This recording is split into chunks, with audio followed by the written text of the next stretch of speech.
So section 6.3, estimate the population proportion using a confidence interval. For example, guys, if I ask you, if I want to find out the proportion of Henry Ford College students who eat breakfast before they come to school. So I cannot survey every single student to do this and find out the actual percentage. That's not going to be possible.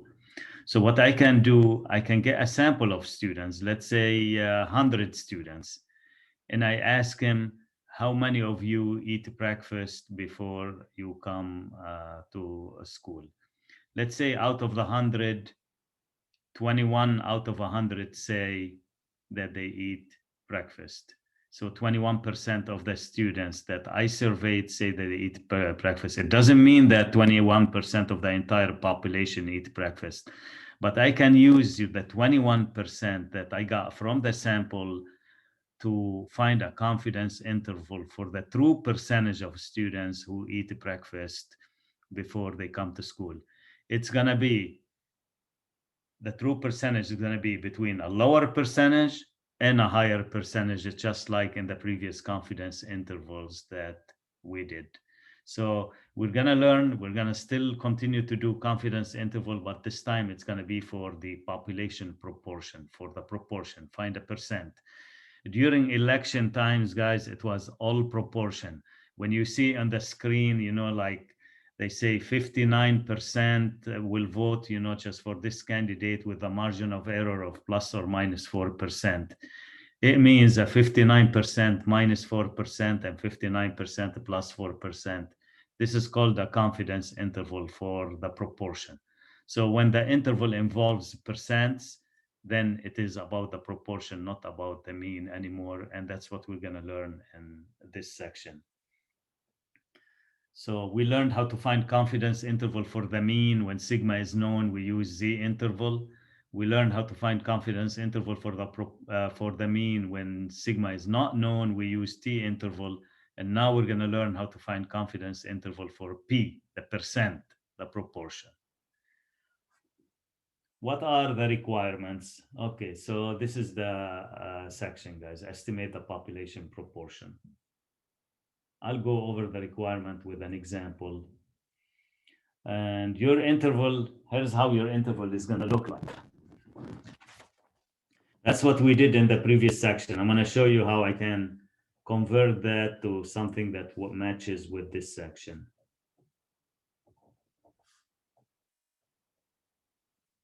That's what we did in the previous section. Okay, it's not about the mean anymore. It's about the proportion. So we're going to change this one to P. And the X bar, guys, is not going to be called X bar. It's going to be called the P hat, sample proportion. This is sample mean. This is going to be called sample proportion. And they call it in the book like this. Oops, sorry, right here, P hat. The margin of error, there is a margin of error, but it's going to be a different formula. And here is the formula for the margin of error. I'm just going to write it down, guys, and I'll show you how to use this formula by hand. P hat is the probability of success. Q hat is the probability of failure from the sample, and N is the sample size. So your interval in this section, guys, it's going to be like that. P hat minus E, P hat plus E. That's the interval. And here's the formula for E. And as I told you guys, I will provide this formula anywhere you do a confidence interval, but you can use the calculator as well. There is a feature on the calculator that would allow you, you know, to construct a confidence interval for the proportion. Under the square root, so you have the P, and then it looks like a Q hat. Oh, Q hat. Okay, just want to make sure. And I will explain that to you in a second. So I'm just going to put it in now, and you're going to see how that works if you do your work by hand. And N is the sample size. And the ZC, guys, it's the same ZC that you knew in section 6.1. Let me take you to an exercise and show you how we can work this out. A survey of 500 non-fatal accidents. That's N. showed that 142 involved uninsured drivers. This is called the number of successes from chapter 4. So how many were in favor? So it's X. We call it X. So it's always, you're going to have two numbers, guys. One is the large sample sizes. One, how many would, like when CNN, for example, does a poll on 10,000, ask him a question, would you vote for this person or not? If 6,500 say yes, that would be their X. And I'll tell you what P hat, how do we calculate a P hat in a second. Construct a 99% confidence interval for the proportion of fatal accident that involved uninsured drivers. So we need a 99% confidence interval. Look, guys, it says proportion here. It's for P, not the mean. Don't mistake that with the mean. If he asks you for a confidence interval for the mean, guys, he will have to give you the sample standard deviation. He will have to give you X bar. There is none of this. There are only two values. How many did we survey and how many responded in favor? That's it. That's all you need. Round to the nearest thousands. Okay, here's the process, guys. I'm going to walk you step by step in this. Here's the sample size. Here's the number of successes, which is 142. Always the smaller number is the number of successes. And the confidence level is what? 99%. Let's go to the page, next page. Okay. If he asks you to verify that the requirements of the test are met, here's what you do, guys. First of all, let me tell you what P hat is. P hat is called the sample proportion. And you can find it with X over N. So this is the proportion from the sample. P is the proportion from the population, which we don't know. We need to estimate that in an interval. But the P hat, guys, you always know it's a sample proportion, X over N. My X was 142, and my N was 500. And if I divide this, guys, it will be 0.284. That is P hat. Paper down because we can't see it. Yep. Thanks. So that is P hat. P hat is called the proportion from the sample. Another example of P hat, guys. For example, if I ask you, I have 26 students present. How many of you ate breakfast today? Let's say 7 will say we ate breakfast before we start the class. So your P hat will be 7 divided by 26. That's a P hat. So it's from the sample, information that we get from the sample, 27%. Okay, so this is a P hat. The requirements of the test, guys, are the following. Sometimes he asks you to verify them, and sometimes he doesn't ask you to verify them. If you are asking to verify them, you have to verify that N times P hat is greater than 5, and N times Q hat is also greater than 5. N is the sample size, guys, which is a 500, and P hat, you already did it, 0.284.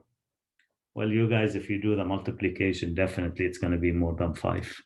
Watch. I got 142. Bigger than 5, that checks. Let's do the other one. Let's see what Q hat is. Q hat, guys, is the probability of failure. So how would you find Q hat if you know P hat? Does anyone know? They can tell me. What would be Q hat? This is 0.284. It's a difference between 1 and this one. If there is a 30% chance of snow today, then there is a 70% chance of no snow today. 30 plus 70 is 100%. And it is the same thing, guys. 1 minus 0.284, that's a Q hat. That's a probability of failure. And you guys can be sure that this is going to be a number bigger than 5 for sure. If it's not bigger than 5, you cannot perform the test. So it checks. We can perform the test. Okay, calculate the margin of error. ZC, does anyone know what ZC for, what does he want, 99%? Yeah, let me show it to you guys and you tell me. It's on the screen. So what's the 99%? 2.575. Again, all this work is not needed if you're using your calculator. So 2.575 times square root of p hat, guys, which is 0.284 times 0.716 divided by 500. And I want to show you how I would enter this into the calculator in one shot. Watch. Clear. Put 2.575 times. Open the square root, guys. So press second and the square root. Let me erase this a little so you can see what I'm doing. All right. Put the 0.284 multiplied by 0.716. Yes, and then divide by 500. As simple as that. And then you want to exit, just press here and you're out. And enter. There you go. 0.052.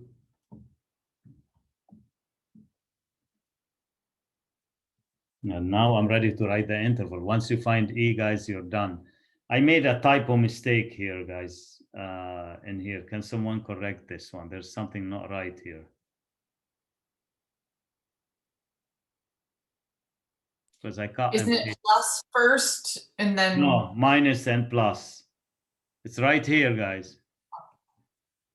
Let me see what people put. It's not the mean. P. That's not the mean. That's a P. Just made a mistake here. Because I do cut and paste and make changes when I create my handout. That should be a P. Okay, P hat, guys, we know already, 0.284. Professor, where did you get the 2.575 from? It's from here. 99% confidence, the critical value for 99% confidence is 2.575. You can use the inverse norm or you can just get it from here.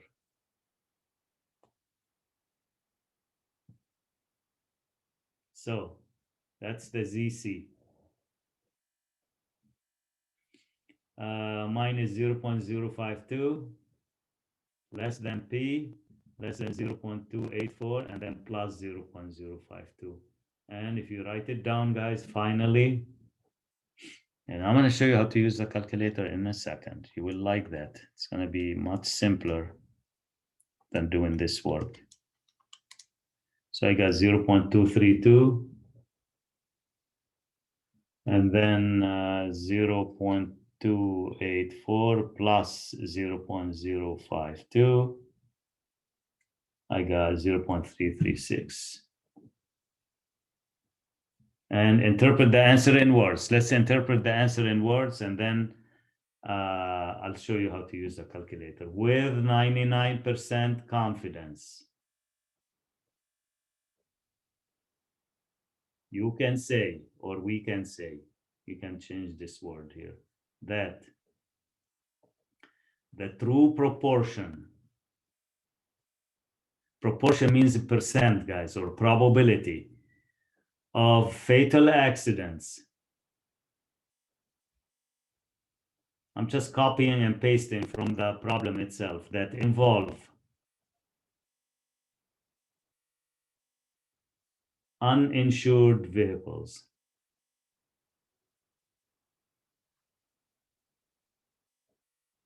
Is between, can you guys tell me those two numbers, but as percents, what would they be as percents? For a reader, it's better to give them as percents, not decimals. So that would be, yes, 23.2% and what? 33.6. 33.6%. So you're telling a reader with 99% confidence, we think that the percent of accidents that involve fatal accidents that involve drivers without insurance is between 23% and a 33%. Although the sample guys gave you a 28%, but we cannot say that the sample represents the population. We need to find a confidence interval. Ready now to see how we do this on the calculator. Watch, guys.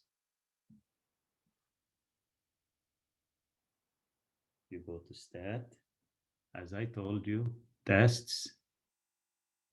Okay, it's not 7 and it's not 8. 7 is dedicated for section 6.1. 8 is dedicated for section 6.2, so it must be on the other screen. Okay, it's already showing.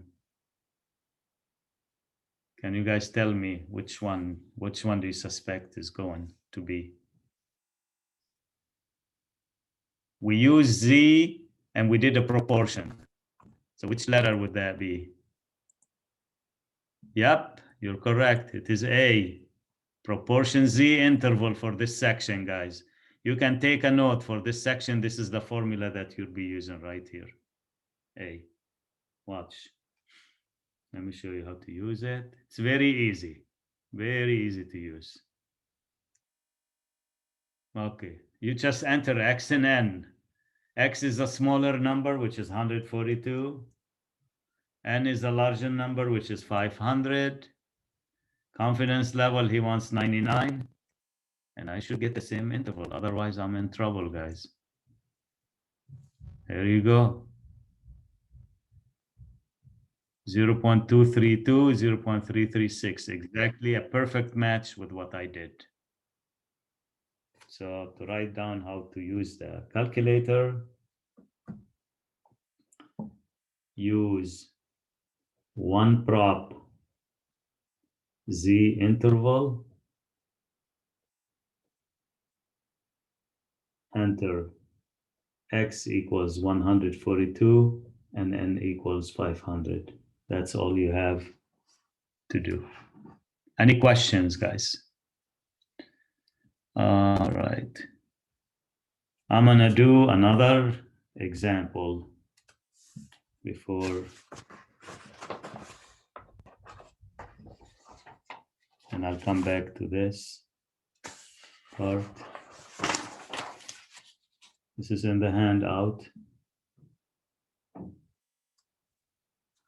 Number 4. A survey of 865 voters in one state reveals that 408 favor approval of an issue before the legislators. Construct a 95% confidence interval for the proportion of all voters in the state who favor approval. Okay, guys, it's obvious that this is N, the bigger number. This is X, and this is the confidence level. And we need one prop Z interval. Okay, let's do it. Clear, stat.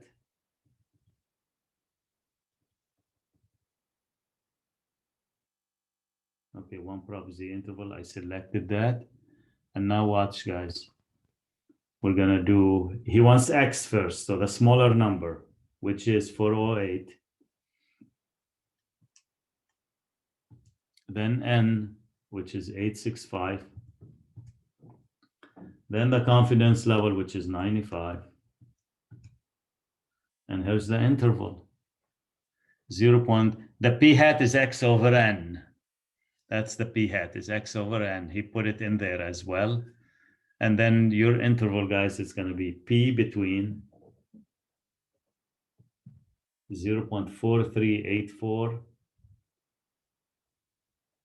and 0.5049. And how do you interpret your answer in words? Here's what you say, guys. With 95% confidence, you can say that the true,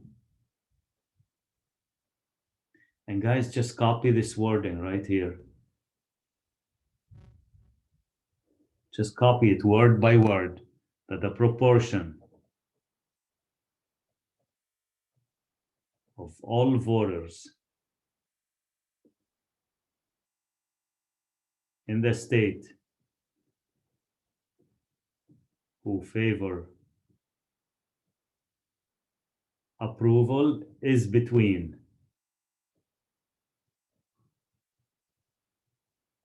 and what would that be as a percent? That's why we need to learn how to change decimals to percents.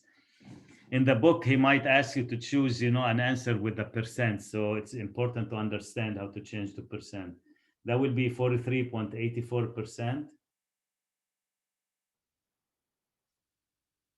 and 50.49%. Do you guys think that a majority of people were going to vote in favor of this one? Majority means more than 50%.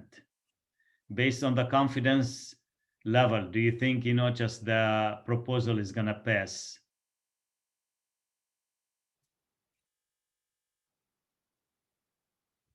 What do you guys think? Your thoughts? No. Is it for sure a no, or it could be a yes also?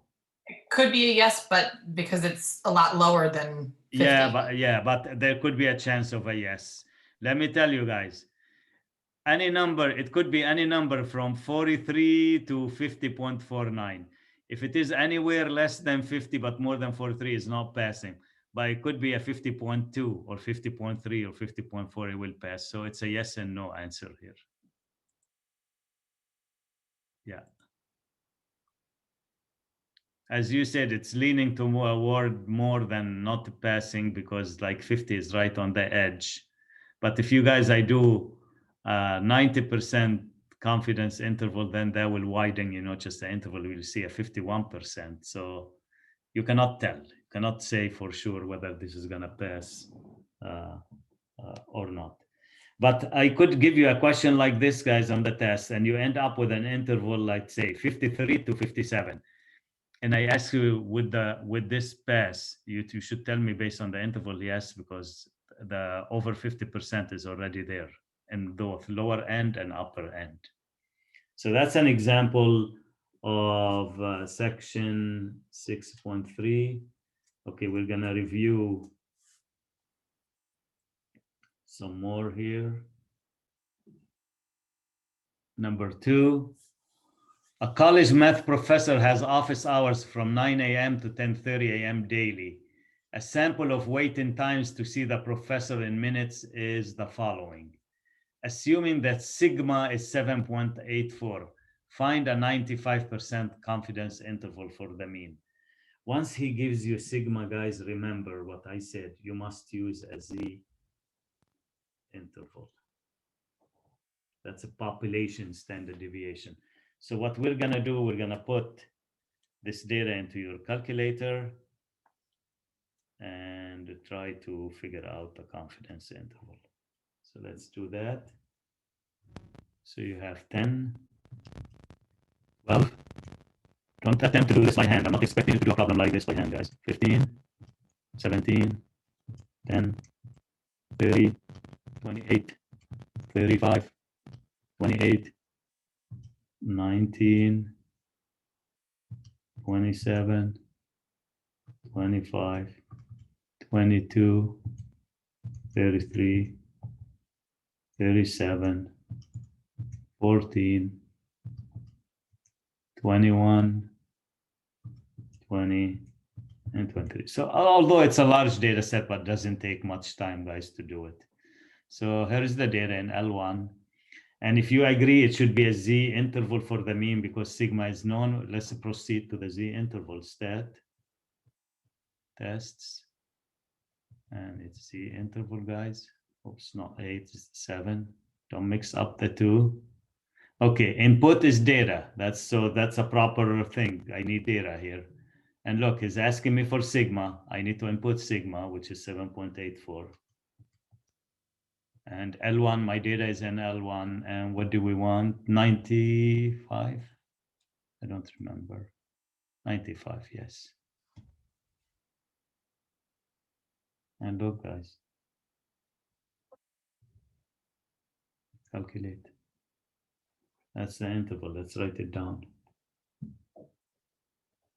That should go to L1, data in L1. And your mean will be 18.86, 25.74. But I strongly recommend, guys, that you later just go back and redo those problems just to make sure that they make sense to you. Here is another exercise. I'm trying to review the 3 steps here. A lab tested 12 chicken eggs, so N is 12, and found that the mean amount of cholesterol was 246 milligrams, so X bar, with S equal 11.7. I'm even putting S, guys. Once I put S, you cannot use Z interval. It's a T interval. Construct a 95% confidence interval for the true mean cholesterol contents of all such eggs. So we're gonna just use the interval. And let me show you how to do that. You go to stat, tests. It's number 8. Okay, not data. I don't have data. I have a summary, so I have to switch back to stats.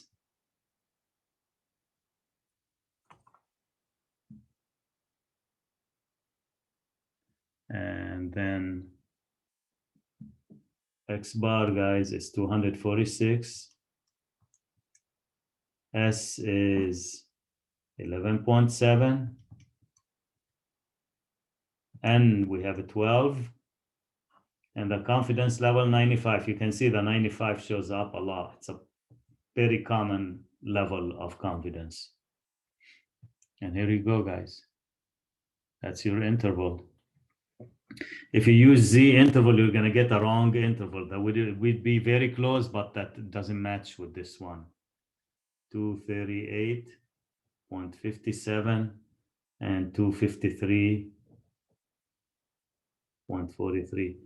And if you want to express this in words, you say with 95% confidence, you can say that the true mean cholesterol contents of all such eggs is between 238.57 and 253.43. Okay, so that's that. And there is, let me see if anything on the next page before I go back and finish section 6.3. No, that's it. Okay, we're going to just go back and finish this section.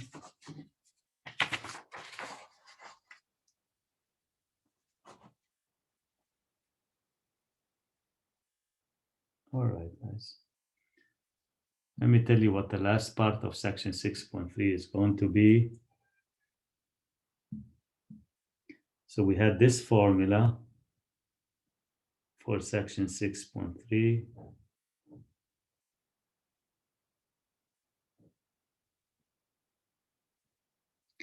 He will give you N, he will give you P hat, he will give you the confidence level to find Z, and then you can find E. But there are times, guys, where he asks you for the sample size, just like in section 6.1. He will give you all the other information, but he will ask you to find the sample size needed in order to obtain a certain confidence level. I'm not going to show you the algebra and how to solve for N. I'm just going to state the formula, guys, and it's right here. So N is P hat. Let me just write it in Word by hand so you can see. And you don't have to memorize this formula. I will provide it when you need it. And let me show you how to solve problems using this formula. Example 2. A researcher at a major clinic wishes to estimate the proportion of the adult population of the United States that has a sleep deprivation. How large a sample is needed? Once he say how large a sample is needed, he wants N. So N is the question here. In order to be 99% confident, guys, so C is 99%. That the sample proportion will not differ from the true proportion by no more than 5%. Can anyone guess what the 5% means here? He says he wants the actual proportion not to differ from the sample proportion by no more than 5%. What do you think the 5% is? Okay, let me see what we have in the chat. Not a Q. The difference between the actual value and the estimated value. What is this? Any other responses?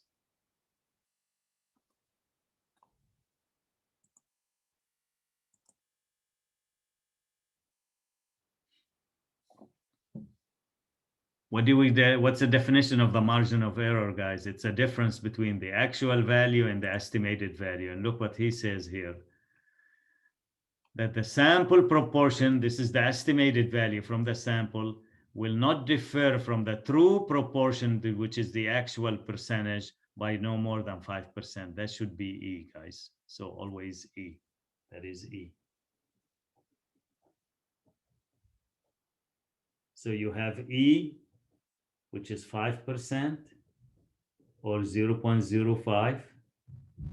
You have C, which is 99%. That means ZC, guys, you should know already from the table. ZC is 2.575. Try to memorize those numbers. Look, guys, 99%, 2.575. And let's do the formula. Equals. Let me put what we have. So ZC is 2.575. You square it. E is 0.05. You square it. Now there are two values I still need to have, guys. P hat, which is the sample proportion, and Q hat is the proportion of failing. He didn't give me those values. What would be a best compromise, guys, to use if he doesn't give you those values? You know, a probability can be as low as 0, as high as 1. You want to do a compromise here because he didn't provide the values. What would you use for each? P is success and Q is failure. What's the best answer for each one to make both of them happy?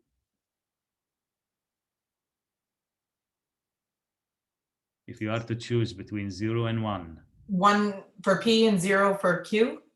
Then the answer will be 0. Why? But then you're favoring P over Q. We don't want to do that because we don't know what each one is. So what would be a compromise? You're fighting for the 0, I'm fighting for the 1. How do we reach a compromise here? 0.05? Yeah, 0.5. Halfway through. So if he doesn't give you P hat and Q hat, guys, you just use 0.5, 0.5.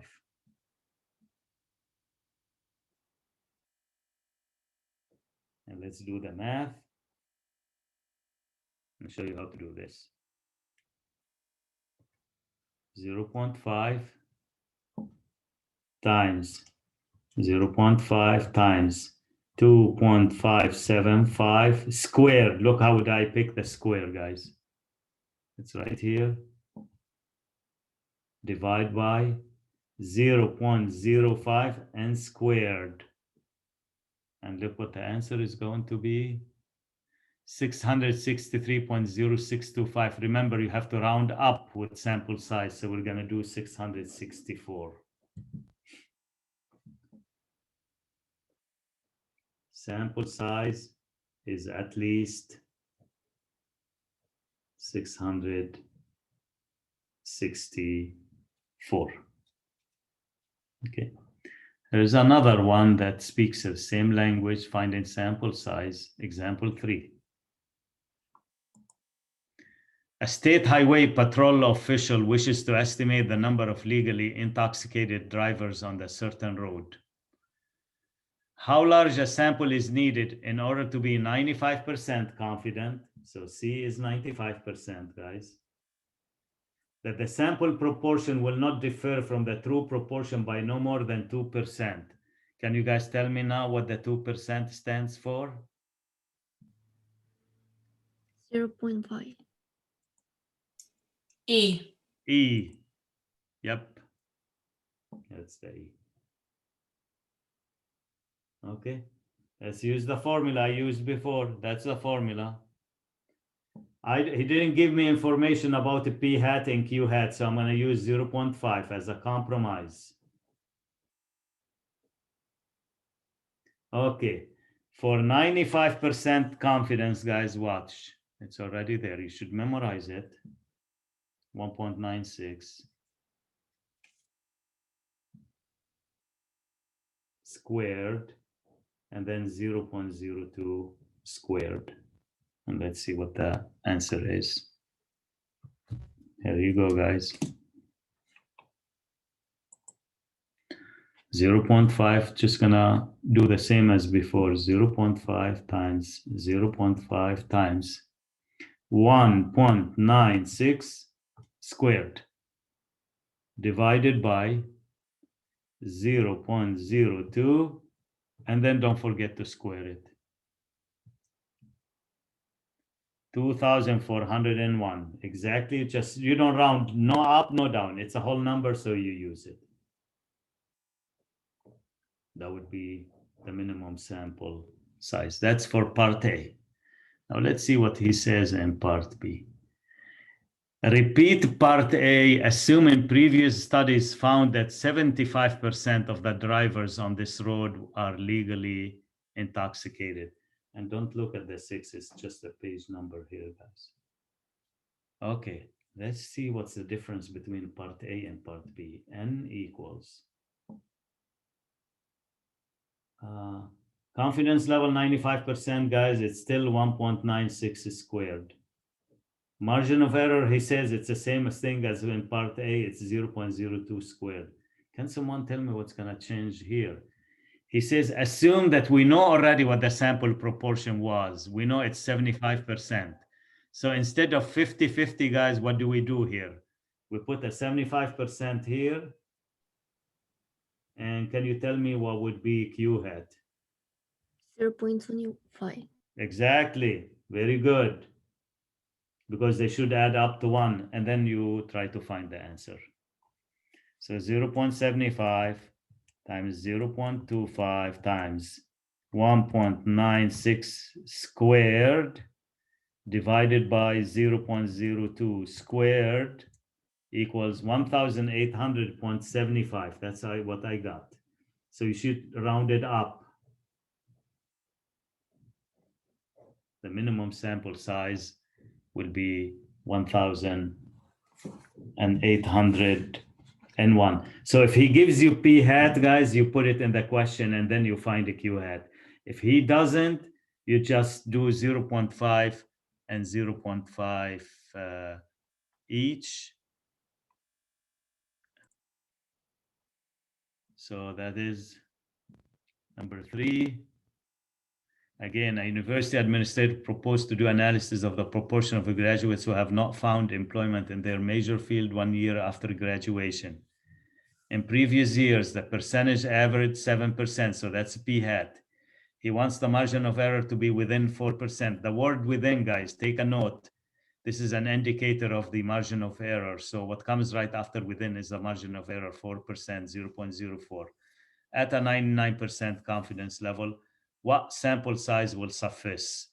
Here's the formula for the sample size. I will provide this formula. You don't have to memorize it. And then P hat, guys, is 0.07. Q hat is the 1 minus 0.07. Sorry, that's not 3 here. That's 0.93. That's I put right there. And he gives us the critical value 2.575 squared divided by 0.04 squared. And what would be, let's do it. So I get 0.07 times 0.93 times 2.575 squared. Don't forget to square it. Divide by 0.04 squared. Okay, I got 269.78. You need to round it up. So it would be 270. All right, so that is the how to find the sample